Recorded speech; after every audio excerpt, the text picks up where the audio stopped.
My wife, 31 female and I 30 male were together for 3 years and married for 1. We were both very athletic people. We actually met in a gym and started flirting immediately. It was so easy to be around her and talk. I never talked so much before I met her. We became best friends and lovers.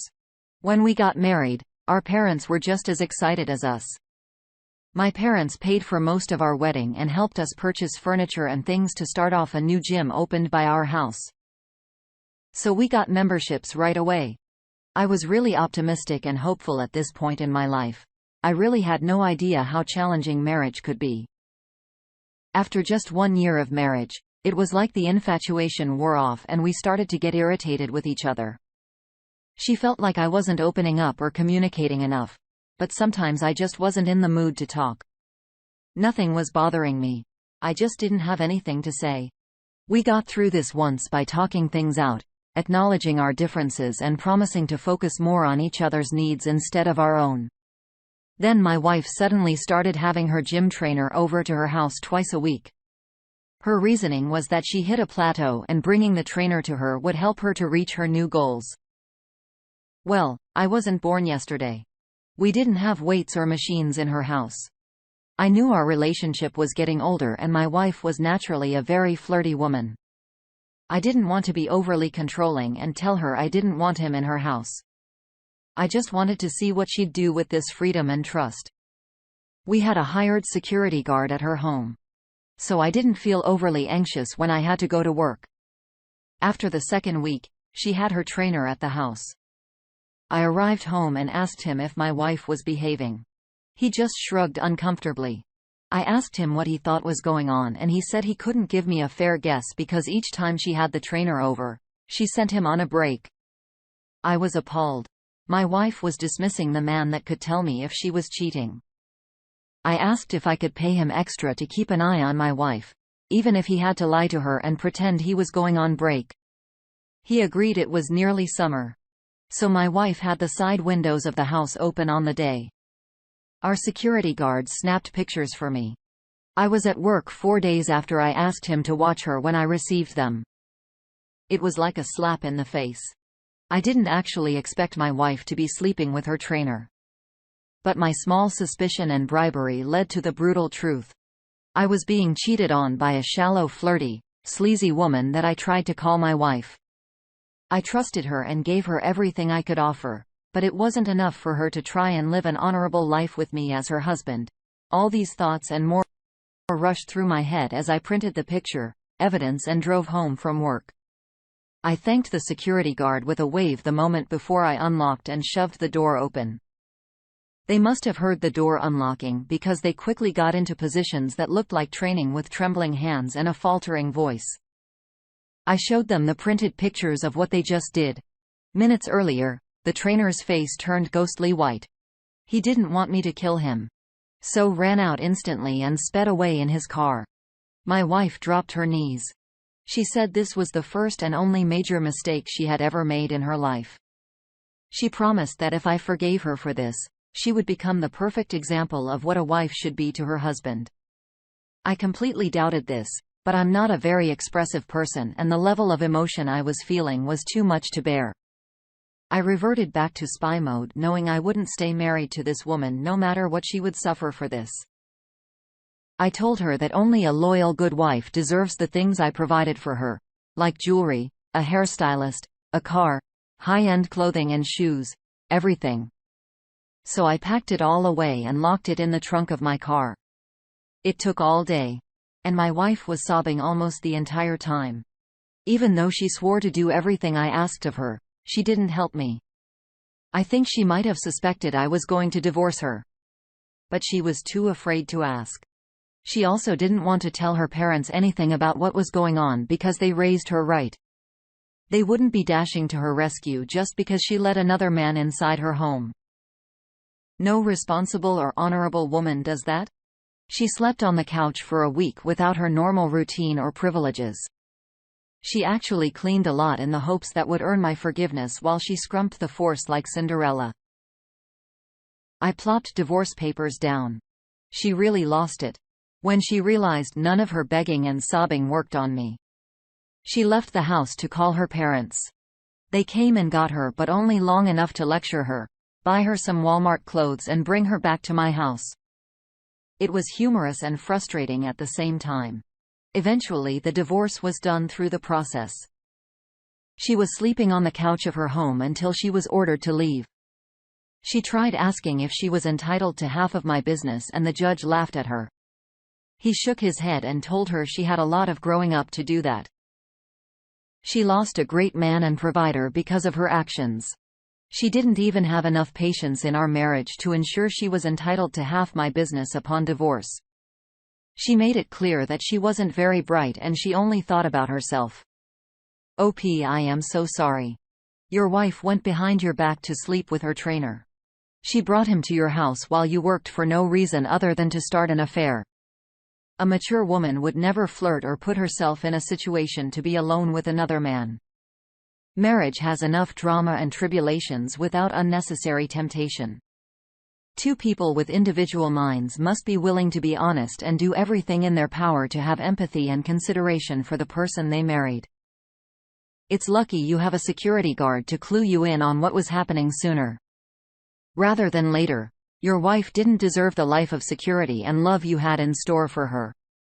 And thankfully you weren't married long enough for her to get any part of what you worked so hard for.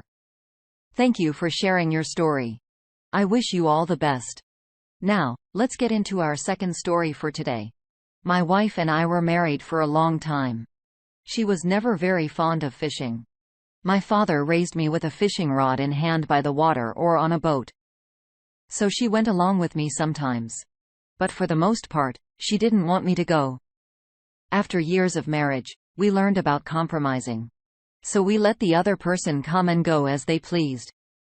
As long as we kept each other in the loop, my wife would often go visit her mother or siblings. I would go fishing. I met a man at the lake who also liked to fish. He was great at it and always came well prepared with drinks. He was willing to share. Sometimes his wife came along with him and she wasn't bad either. I'll refer to them as Mr. and Mrs. Fisherman. When I told my wife, I met a fisherman friend that brought his wife with him. Sometimes she was instantly jealous and worried that I had flirted with Mrs. or liked her. I was too mature to feed into this. So I just laughed and told my wife. I thought she was cute for being possessive of me. I had no idea she was about to ruin my life. She wanted to start tagging along on my fishing trips so she could get to know the people I hung out with. I think the four of us went on about 6 fishing trips together in between. Those were times where I went alone or just me and Mr. Fisherman would go on a night when I fished alone. I got a text from Mrs. Fisherman. She asked me if I was with her husband because he told her his plans were to go fishing with me. I told her no, I wasn't, which was decidedly out of character for him.